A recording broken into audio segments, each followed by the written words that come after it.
Bonjour les amis, c'est le Seb pour le team Oli le Belge. Journée magnifique pour vous présenter ma compagne de jeu de la balade, la Yamaha MT-09 millésime 2021. Ceci n'est pas anodin car cette année elle a subi de grosses mises à jour. Alors, les grosses mises à jour concernent naturellement la mise en conformité avec les normes Euro 5, mais aussi, cette fois-ci, une augmentation des performances et des suspensions aussi. Alors, on va commencer traditionnellement par le moteur. On retrouve le CP3, donc le fameux 3 cylindres, qui a vu sa cylindrée augmenter pour ce millésime à 889 cm3. Cette augmentation de cylindrée a été obtenue principalement par l'allongement de la course des pistons. Et ce nouveau 3 cylindres donc développe 119 chevaux à un régime de 10 000 tours par minute. Ce qui fait donc une augmentation de 4 chevaux par rapport à l'ancien millésime. Le couple développé par ce moteur est de 93 Nm à un régime de 7000 tours. Ici, on a une augmentation donc de 5 Nm et demi, ce qui permet quand même de beaucoup mieux profiter de la longe de ce 3 cylindres. Alors déjà que l'ancien modèle nous avait particulièrement plu par rapport à son comportement, mais ici on peut vraiment se complaire à rouler sur le couple à partir de 2000 tours. Elle ne cogne pas, elle ne renacle pas, on est vraiment sur un moteur qui est très souple et c'est une caractéristique inhérente à un moteur 3 cylindres. Vraiment très sympa, j'ai beaucoup aimé.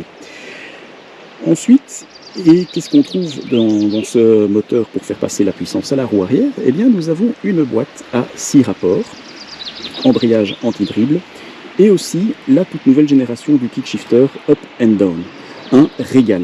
Croyez-moi, vraiment, les rapports passent comme dans du beurre, tant à la montée qu'à la descente. Naturellement, toujours un petit peu de choc entre la première et la deuxième, mais bon, c'est normal.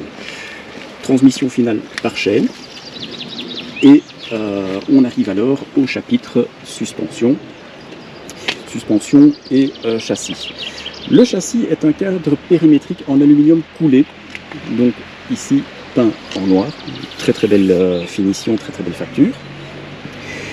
Et elle repose à l'avant sur une fourche Kayaba d'un diamètre de 41 mm, d'un débattement de 130 mm. Elle est réglable, précharge, amortissement à la compression, amortissement à la détente. La fourche est inversée.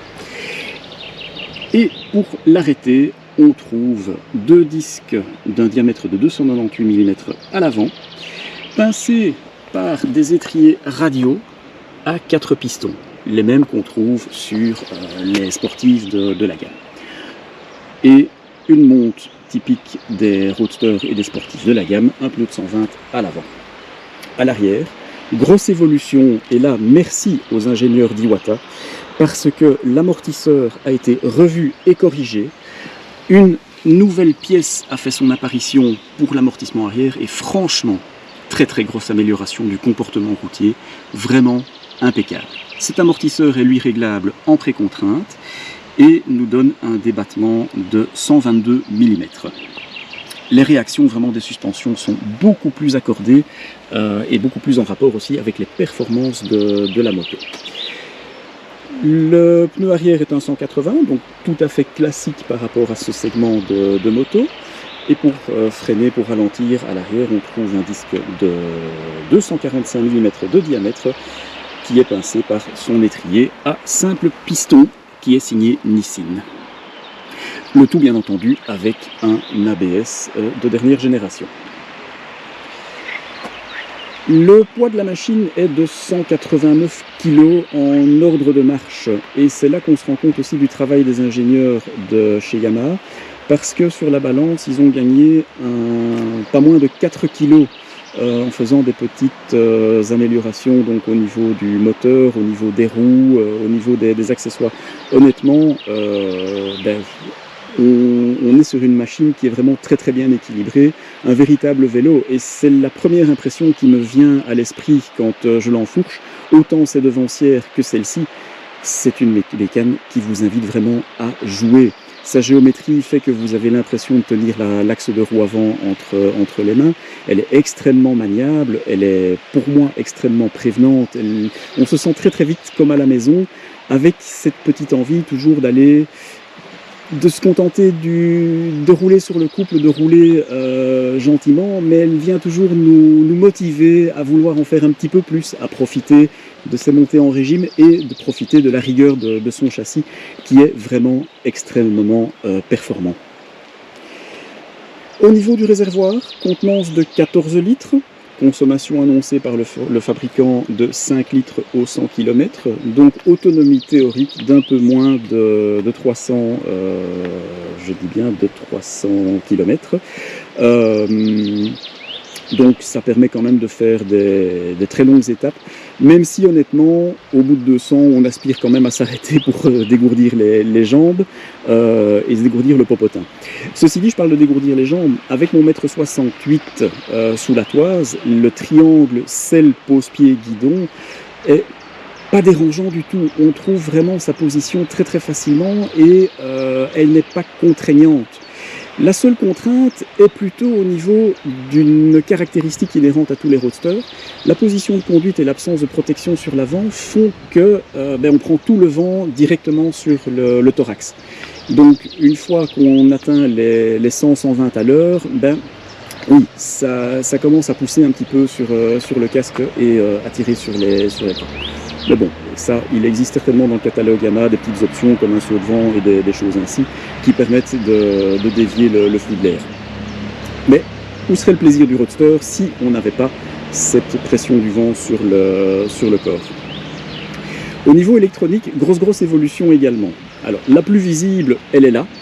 C'est-à-dire que nous avons actuellement un petit écran TFT de 3,5 pouces de diagonale. Donc franchement, au niveau confort de lecture, il est pas mal. Ici, on est en plein soleil et vous voyez, donc on a pas mal d'informations très très lisibles qui apparaissent. Donc tout d'abord, sur la partie supérieure, nous avons un beau bergraphe qui nous donne les révolutions moteurs. Juste en dessous, le compteur de vitesse, le rapport engagé sur la droite, et puis alors les lignes d'information. Donc ici, on a l'information du mode de traction control, l'information du mode de cartographie moteur, nous avons l'information de température, la jauge à essence par segment, et c'est très particulier parce que vous voyez, le segment de la première moitié de réservoir, en fait, n'en fait qu'un seul, et puis alors pour les quarts suivants, on est sur des micro-segments. Tout en dessous, on trouve l'horloge et quelques témoins, ainsi que l'accès au menu de réglage. Les batteries de voyants de part et d'autre de la dalle. Mon seul regret par rapport à cette dalle, c'est pourquoi l'avoir faite aussi petite. Il aurait été peut-être un peu plus confortable de faire une dalle plus type MT-07, un peu plus grande, où on aurait moins eu l'impression de cette concentration d'informations sur une petite surface. Alors, pour piloter cet écran, eh bien, nous avons sur le commodo de gauche, en plus des traditionnels boutons de commutateur phare, commutateur clignotant, warning et klaxon, la double flèche et le bouton mode. Alors, le bouton mode nous permet de faire varier donc le petit affichage de réglage de traction control et de mode moteur. Ensuite, vous utilisez les flèches pour les faire varier. Donc extrêmement simple. J'ai noté que le moteur devait être à l'arrêt ou la moto à l'arrêt ou en tout cas gaz coupé pour pouvoir faire changer ses modes. Pas question de le faire en roulant. Sur le côté droit, nous trouvons le commodo classique avec le bouton de coupe-circuit et de démarreur et en dessous, nous avons la roulette de menu. La roulette de menu permet donc de faire défiler toutes les options possibles et imaginables au niveau des réglages de la moto. Donc si je veux y rentrer, je vais appuyer sur la roulette une fois pour activer l'affichage et la petite roue et une deuxième fois pour rentrer dans les menus. Et donc on sait régler soit les paramètres d'affichage, le traction control, les indications de passage de vitesse, les réglages véhicules, les informations de maintenance, les unités utilisées, la luminosité, etc., etc., etc. Donc il y a vraiment moyen de paramétrer pas mal de choses. Et cette petite roulette va m'amener à vous parler de la nouvelle centrale inertielle qui a fait son apparition dans la MT-09. Centrale inertielle IMU à 6 axes, directement issue de la R1. Donc c'est-à-dire que l'électronique de cette moto va prendre en compte tous les paramètres d'inclinaison, que ce soit latéral, que ce soit avant-arrière, le lacet, le roulis, le cabrage, tout ce que vous voulez, pour pouvoir régler au mieux, en fonction des circonstances, la puissance délivrée par le moteur, le traction control, l'ABS de virage, et j'en passe, tellement il y a des possibilités d'intervention de l'électronique sur cette machine. Électronique, naturellement, que suivant le mode moteur, et si on active le mode custom, le mode client, utilisateur, on peut faire soi-même des interventions dessus. Nous noterons aussi au passage la présence d'une cartouche de peau à Krapovic, homologuée, bien entendu, puisque on est dans les normes Euro 5, qui commencent à devenir plus contraignantes tant au niveau pollution qu'au niveau équipement sur la moto. Elle est proposée à un prix de base de 9 599 €, hors option bien entendu, ce qui fait qu'on peut se procurer une moto plaisir en dessous de la barre des 10 000 €. Et croyez-moi, moto plaisir, franchement, elle n'a pas volé cette appellation. Sur ce, je vous dis à bientôt pour de nouvelles aventures motocyclistes, de nouveaux essais. N'hésitez pas à nous laisser une appréciation, des commentaires, des suggestions. Nous lisons et nous répondons à tous les commentaires. Abonnez-vous, relayez nos vidéos et roulez prudemment. À bientôt les amis.